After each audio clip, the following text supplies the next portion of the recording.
All right, you're welcome. This is State of Affairs, and as I mentioned to you on Twitter, if you're on Twitter, the acting general secretary of the New Patriotic Party, the party in power now, John BOADU, is my guest tonight. So send in every question of yours that you have for the New Patriotic Party, but you're welcome to the show. I haven't seen you all year, so Happy New Year. It's because you've not looked. Congratulations as well. You've been busy. Pushing names here and there. That one is well deserved. Which one? The congratulations? Yes, of you course. know how we struggle together here, especially with our manifesto and taking cognizance to the new things that we were trying to introduce.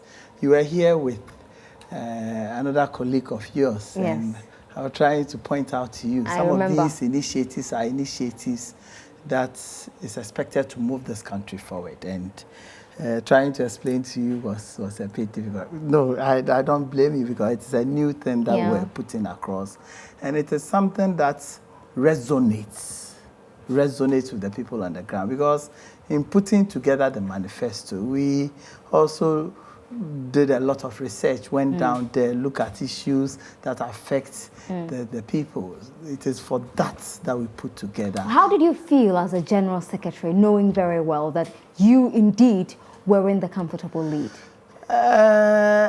We knew, because we not only campaigned, we adapted a lot of scientific and practical measures in the campaign.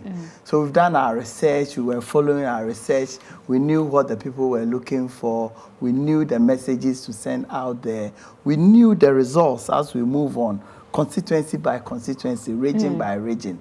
The caveat then was to ensure that we didn't have much disturbances.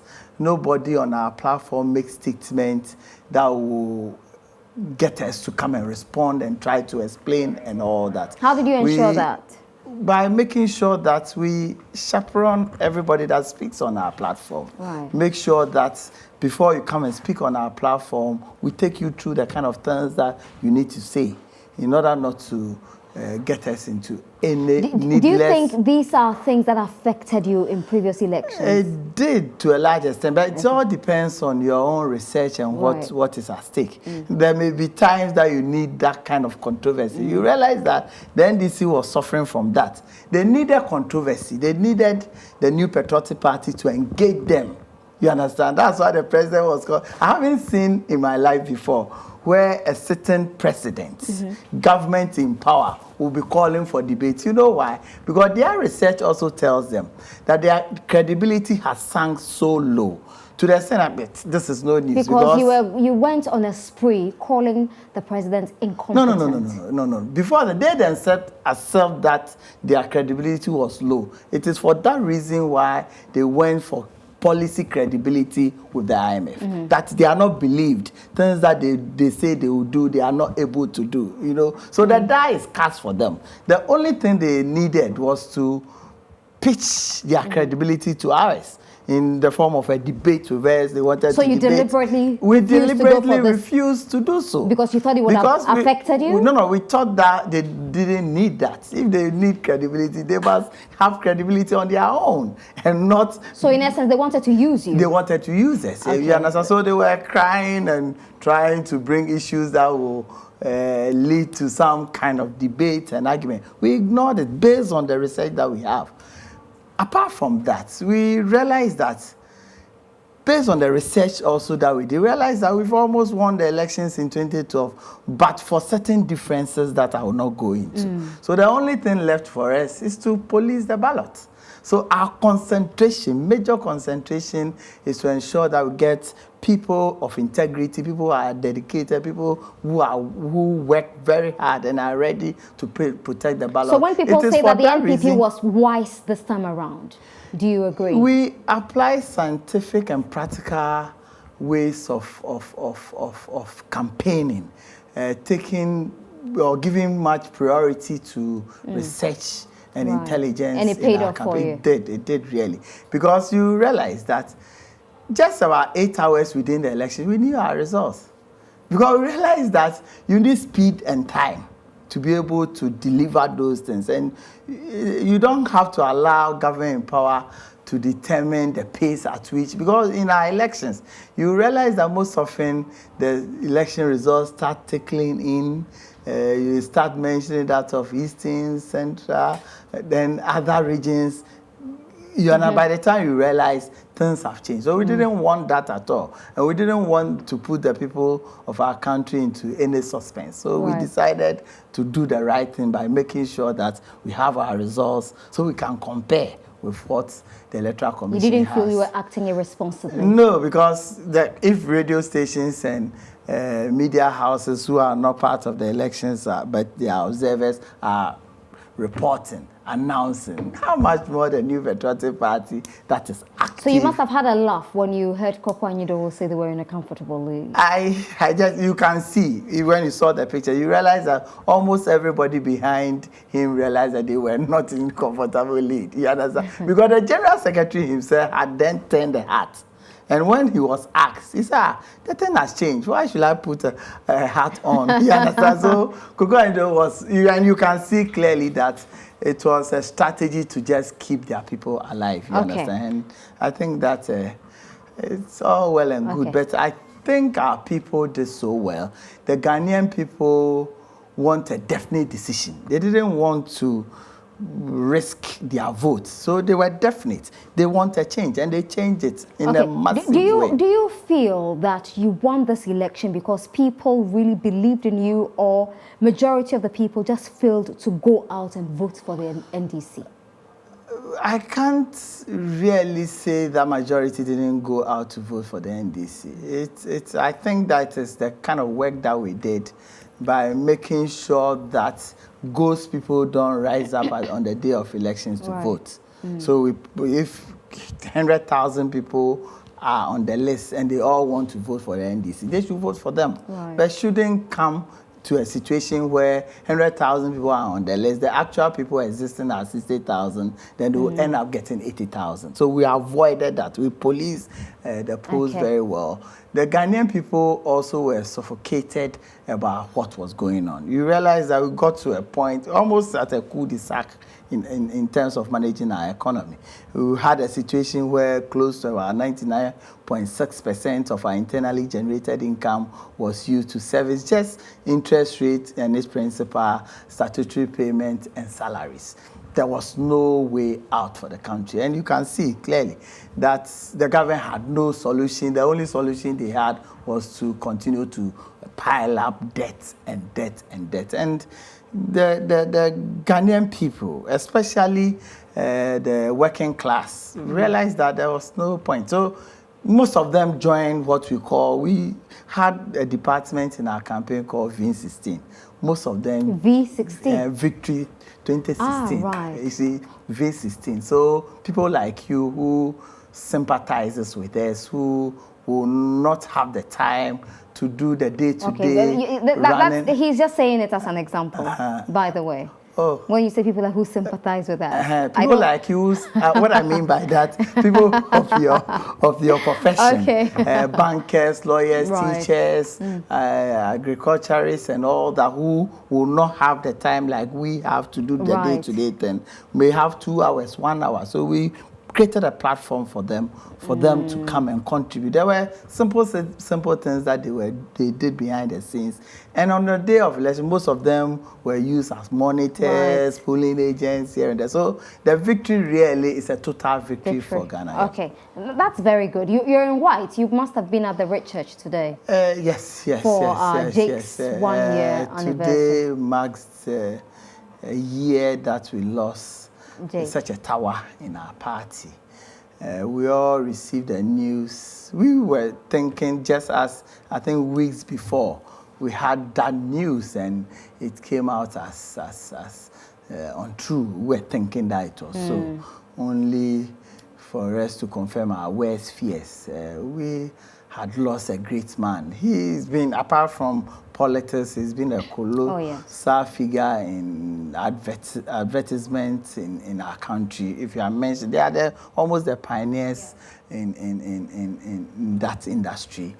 He brought that experience, that corporate kind of management into the running of our party. Right from 1992, he's been managing adverts and PR aspects of our campaign, rose through the ranks, became a regional chairman of our party. Strangely enough, in Accra, somebody who don't even understand any local dialects was the regional chairman for 2 consecutive terms for our party in Accra. Rose through the ranks, became the campaign manager, won his election in 2001 and election in 2004. And again went ahead to become the national chairman of the party. And I think that this is something that, for some of us, we've worked directly under him. I was then the constituency secretary for Ablekuma South, became director of information and research at the Greater Accra region when he was the chairman of the party. And even after becoming national youth organizer of the party, he appointed me as the director of communication, deputy director of communication. So I work directly under him, and he's a man of results. He's a man of great objective, and does not loaf around the work at all. So the party has lost a great man, and clearly it showed. Today, for instance, after the requiem mass that we held for him, we came back to the headquarters, and I saw with my eyes the very people we've been working with through 1995, 96, 98, 2000. They were all missing in action. We saw all of them. Was Cabinet Japan there? No. I mean, those that were working with in Greater Accra, then we were not working with the people that wanted to. But why are these 2 people? What is the party doing about them? Why should party be doing things what is happening? Adults. You understand? They have their own programs. Yes, they do. But they have their own programs. You ask me, what's the party doing about you? To make sure that what's the party doing about me? You as well. Yeah, but that's a government in power. Leading members of our party, and they will decide what they want to do for themselves and what they want to do for this party and the government. So can you remind us, when does the suspension end? It's indefinite suspension. It's indefinite suspension. So they're not coming back until such time you decide that they can come? Until such time the National Executive and National Council decides. What if they write to come back? Will you accept them? It's a process that they can start. So for Cabinet Japan and Paul Afoko, it's almost the end of the journey with the NPP? No, but your previous question is, what about the rights? It's a process that they can I know, start, but I'm saying that until they do so, and until your executives decide that we should probably give them another window of opportunity, that is the end?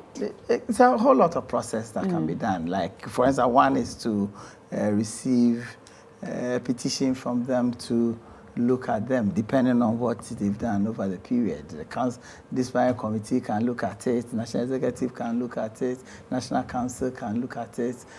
Some other mediation teams can look at it. You were looking at the whole issue, especially political parties are formed to win power. So in taking decisions, you look at the best option, the best option for you. And I think that the Council of Elders of our party, National Executive, National Council, took a decision that has been vindicated by the results that we've seen. And I think that so you think their presence there would have hurt your fortune? It could have even led to us winning more. That's not the point. You're being very modest. You're being very modest all that we're looking for is victory, and I think that. So getting them out of the way secured this victory. Yeah, exactly so. And I'm saying also that it could have even led to winning more than we had. You understand? You know, you don't mean that.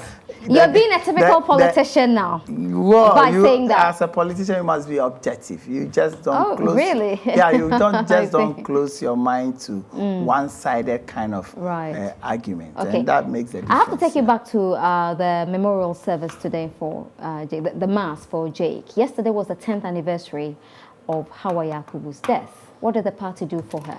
I think that it's something that all of us must remind ourselves. This was one done for Jake, for instance. It was a collaboration between the party and the family. Right. I think that what we need to do is to be looking at our records very well. And if the family is not prompting, we have to be prompting. Forgot? Yeah, we have to the be prompting. The prompting. party forgot? Not us. It depends. You see, each and every family has its own way. That's true. But she was a stalwart in your party. Did you forget? There are some that will not even want the party to take that initiative, you understand? But she was a stalwart in your party. It doesn't matter. We know exactly what she did in Parliament. People, for instance, Jake. He said that when he dies, we should wear white. You understand? Why will we be wearing white? Yakubu didn't say that you should celebrate my 10th anniversary, I'm saying that it depends on the family. You see, it is true. It's stalwart of our party and all that. But we don't owe that. It is somebody that comes from a family. Do you want to accept that the party forgot about it?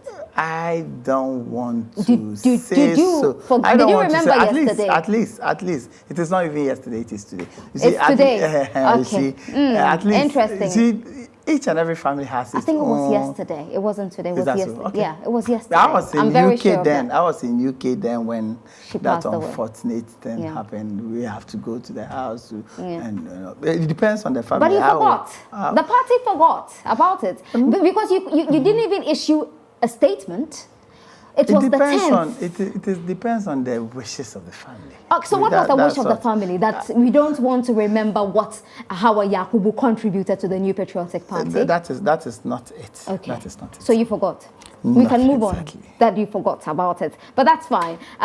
Let's talk about the new administration now. Of course, there's been a lot of development. The president, the State of the Nation address, said a lot. The finance minister told us exactly what the plan is. Kayaye were very excited. Spare part dealers very excited. So many people were very excited at the budget that was read by the finance minister. And then the anniversary, the 60th anniversary also came along. The president made certain pronouncements. Of course, he generated some debate whether he was distorting history or not. That's an issue for another day.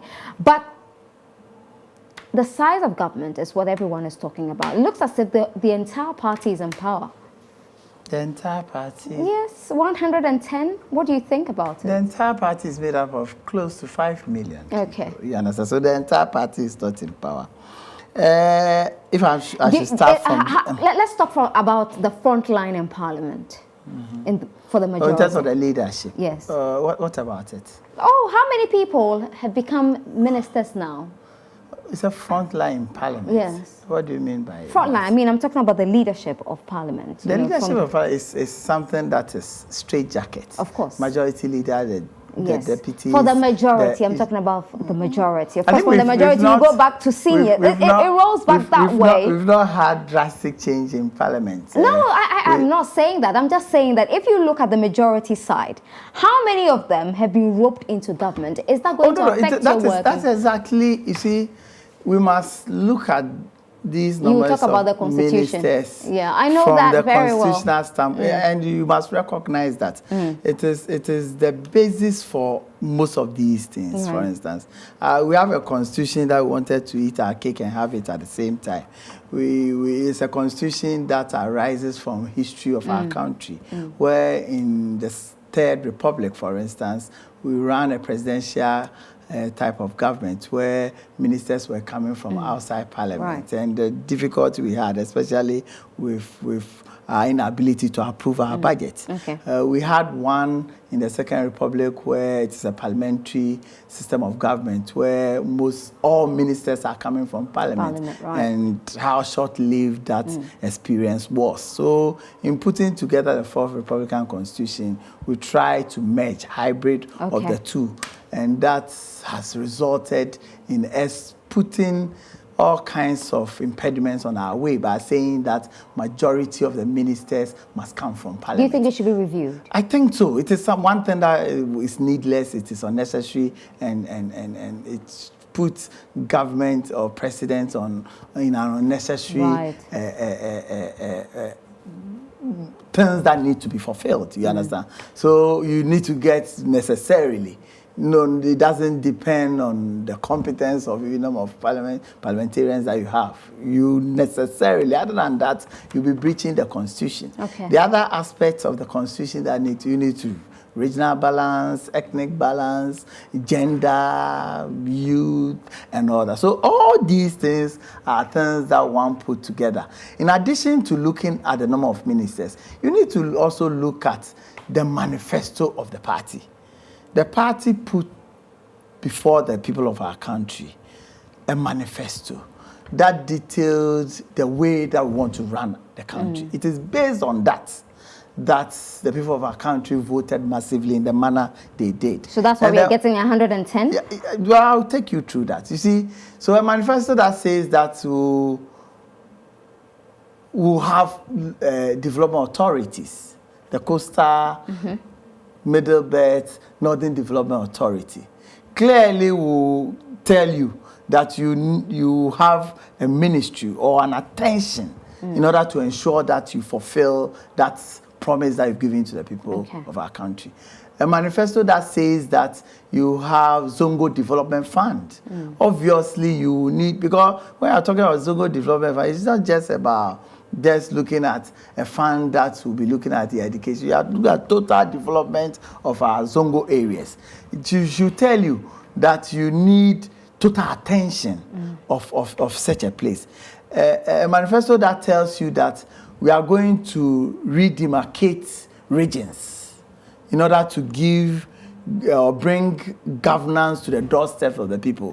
Then you should clearly know that there will be a ministry that will be looking at these areas in order to ensure that, one, you are effective, two, you realign the region such that it will ensure efficiency. Right. You have a constitution that says that the president has the right to appoint number of ministers in order to ensure that there's an efficient running of government. And I understand that about 81% of the last batch of 54 is from Parliament. That is another aspect of it. You see, so in looking at all these things, since the president's hands has been tied to ensure that majority comes from Parliament, and the fact that the president also has a manifesto that needs to be fulfilled, in doing so, you must also be mindful that it comes with costs. So you do it in such a way that it will not be an excessive cost in addition to government costs. So if you bring majority of them coming from Parliament, they already have their pegs in Parliament, they already have their salaries. So for the argument, when people say that, indeed, and I've heard people say that Anado promised the lean government, I never remember hearing the president say on any platform that he was going to go in for a lean government. I mean, unless he said it and somebody has an audio, I don't remember. I never heard it.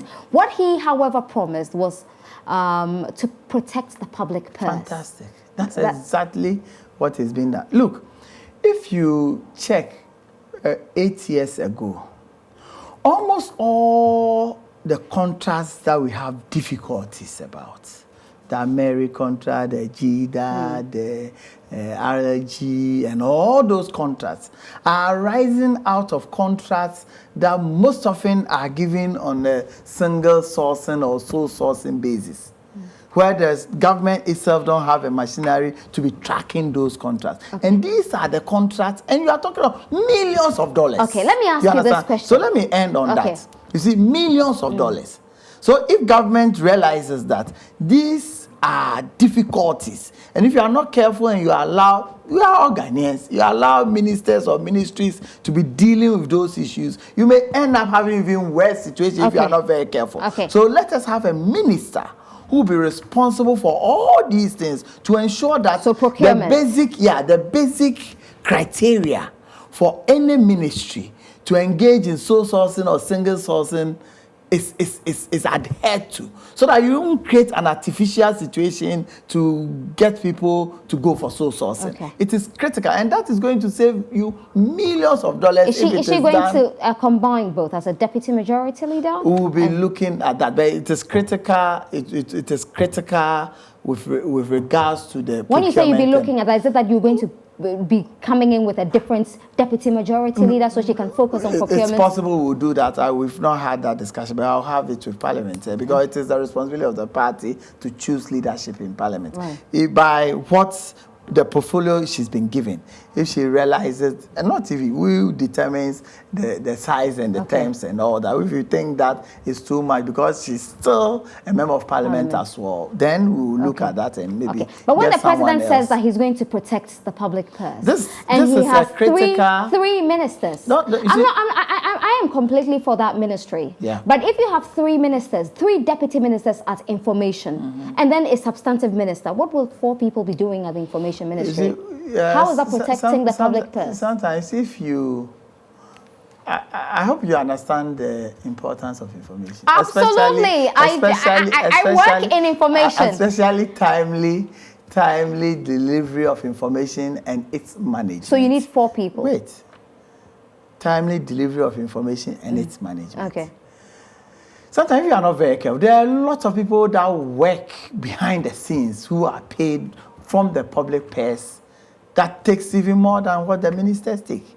So if the president wants to be truthful, want people who are accountable to the people, want people But these people will not stop earning. If there's anyone who is working behind the scenes and earning more than the minister, that's why we it doesn't mean that having 4 people that's why we are that clear regime. That we could have done it so if you just want to do that. So you're bringing we could have done it so if we just want to do that. We didn't want to do that. We want to make sure that these are people whose incomes are charged to the consolidated fund, that you and I can monitor. I understand rather than having people but somebody like Mustafa Hamid is very, very experienced, truly experienced, deserves to be there. You have a Kojo Nkrumah coming in as deputy minister, truly experienced, deserves to be there. Yeah, are you going to end up mentioning all of them and say this one is Perry, of course, they're all experienced. Is that what you want to do? They're all experienced. No, they're all very experienced. But what I'm trying to say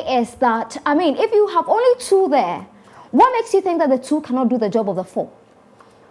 So you said they are all very experienced. Especially with their acumen. Why should you have 4 heads in there when 2 people? If I'm allowed, if I'm allowed, with all the experience you are talking about, each has its own area of specialization. So somebody will be there for social media? No, don't go that. No, I'm just asking. I know, I understand it. Sometimes it spices up the discussion. Oh, it doesn't. You see, sometimes it does. Sometimes it spices up the discussion, which is okay because our listeners and viewers cannot be bored throughout You're going round and round, but you still answer the question. Cannot be bored throughout the program. So occasionally you bring some of these things to make sure that the program is okay. You see, each one of them has its own area of specialty. For instance, Kojo Nkrumah will be looking at primarily communication around economy. And you know, he's an excellent communicator in that area. Perry, with all his experience, is not somebody who come on air and be responding to issues in a manner that others would do. Right. He'll be doing more of administrative work and networking with Perry the system. Likes to hide. Yeah, with the system on the ground. Mustafa is the ultimate in that. Dokua, with her background, will also be doing other things that will complement the effort of all the others. You understand? So I think that, you see, in all these things that we've said, considering the kind of initiatives that we've brought in, considering our manifesto pledge with the people of our country, and making sure these pledges are redeemed. Based on that, we've put together a team that will be able to redeem those pledges. You can look at that from the budget. In all these things, we are going to increase our GDP from 3.4% to about, I think for the first year, I think 6.2% in all these things. in all these things, we are going to reduce budget deficit. Because if you are excessively spending, you should have a larger budget deficit than what you had. Do you remember that in 2009, you asked President Mahama to go for a lean government instead of reducing the size of kenke, a bowl of kenke for us? If you ask that, it is their responsibility to explain to you. It's their responsibility. So at the time, you had a lean government wait. It's not just having lean government. That's the issue. It depends on what you've told the people you are going to deliver. They didn't say that they were going to have special initiatives. They didn't say that they were going to reorganize the regions. But I'm sure they have their plan as well. Their plan is what they had. Yes. And you said that they should rather make their government size lean instead of making KK lean for the ordinary person. I'm saying, no, we couldn't have said that. That's what you said in 2009. No. Maybe go to the quotation, because making KK lean, making KK lean is one aspect that the Ghans will not forgive you. You understand? So no, you said instead of making, he shouldn't make KK lean. He should keep the size, the full ball of KK, and rather go for a lean government. I'm saying that, you see, with this decision of even having procurement, that have that, because you know, so what happens to the for instance, procurement authority? Is this office going to be a ministry? It's going to be a ministry, or a ministry under the presidency. That all these procurement processes that go through will have to be okayed by that ministry before it goes through. You understand? So these are that alone. But does the procurement law mention a procurement minister? But it's a law. So what will happen? You will amend Obviously, because if you look at, you are talking about development authorities. You must have a law that establishes it, that gives its remit, that gives its authority. Other than that, you have it. So there will be series of, for instance, we are talking about reorganization of the regions. We'll come back and talk about it. Let's have laws that. Let's take a break. BOADU, the acting general secretary of the New Patriotic Party, is my guest. When we come back, we'll find out why he's still in an acting position and other things. Stay with us. All right, you're welcome back to State of Affairs. My guest is the acting general secretary of the New Patriotic Party, BOADU. So, why are you still acting? I'm still acting because we have a general secretary that's suspended until indefinitely. So until that ceases, there's no way you can unless, of course. But when is the season? It's indefinite, so that's how it is. But we have a term of office, for instance, that ends around middle of the year 2018. So when you go to Congress, are you going to run for general secretary? It depends. It depends on the permutation. You know, this is an arrangement, and most often it is not you who want to. It is your abilities and capabilities and how well. But you've done it well. You've won an election. Well, it's the people who say it and not John BOADU. So you don't feel like running for that office? Not exactly. I'm the substantive national organizer of the party. I know. Which I'm combining with the general secretary position. And so you combine these two and successfully, together with your team, delivered the election. In addition to running the operational aspects. So three things, 3 in 1. That's what you are. So how come you're not a minister or deputy minister? Because we understand some people are being, rewarded. If that's true. Have you been offered? I wouldn't even allow myself to be offered in the first place, because You're not interested? No, I compare it with a parent giving birth, and the child is at the day nursery or preparatory school, and the parent joins the child at the preparatory school. It's awkward, it's weird. The party is the parent that has given birth to government. The government needs to run, and the parents need to guide, shape their government. That is the baby, in order to ensure that the manifesto that you put together and sold out to the people, that the people bought. As we went from, people were, in addition to the manifesto, doing their requests here and there. You must have a party that will remind government of what you promised the people. You must be able to shape policies for government and all that. So if all of us run It's like a parent running into a day nursery. It's not done. Okay. And that's why some of us will continue to stay to make sure that we strengthen the party. Because the party, it's a career on its own. Why should party people run into government with the least opportunity? No, that's not exactly. But has that happened with some of your colleagues? Or some few people may want to, you understand? And, or have. Depending. Or have, not may want to. May have want done to. That. Some have also. Okay. You understand? But in doing this, we balance, because you must be very careful. John, which of them? But you know, there are a few. It is not. You are only looking at it from the national officers' standpoint, but there are people at the regions, at the constituency. As we even people clamor for positions. To a large extent, yes. And sometimes it's weird. Why? We are going through.